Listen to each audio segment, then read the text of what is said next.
Magandang araw! Nandito po tayo sa Dituray National High School upang mag-interview ng dalawang estudyante patungkol sa napapanahong issue.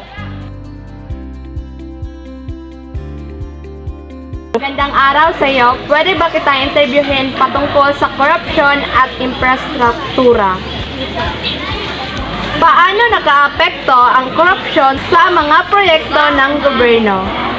Dahil sa korupsyon, nagkakaroon ng substandard o ghost project na hindi nakikinabang ang taon-bayan at nawawala ang tiwala ng publiko sa pamahalaan at nasasayang ang pondo na dapat sana'y nakakatulong sa pag-unlad ng bayan. Maraming salamat po sa iyong oras.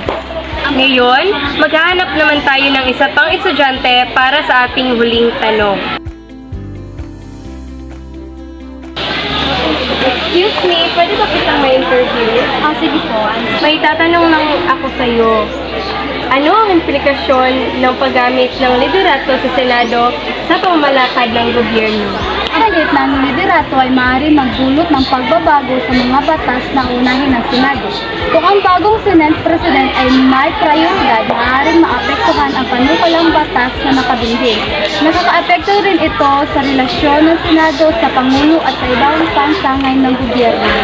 Maraming salamat po sa iyong oras. Wala ka naman po.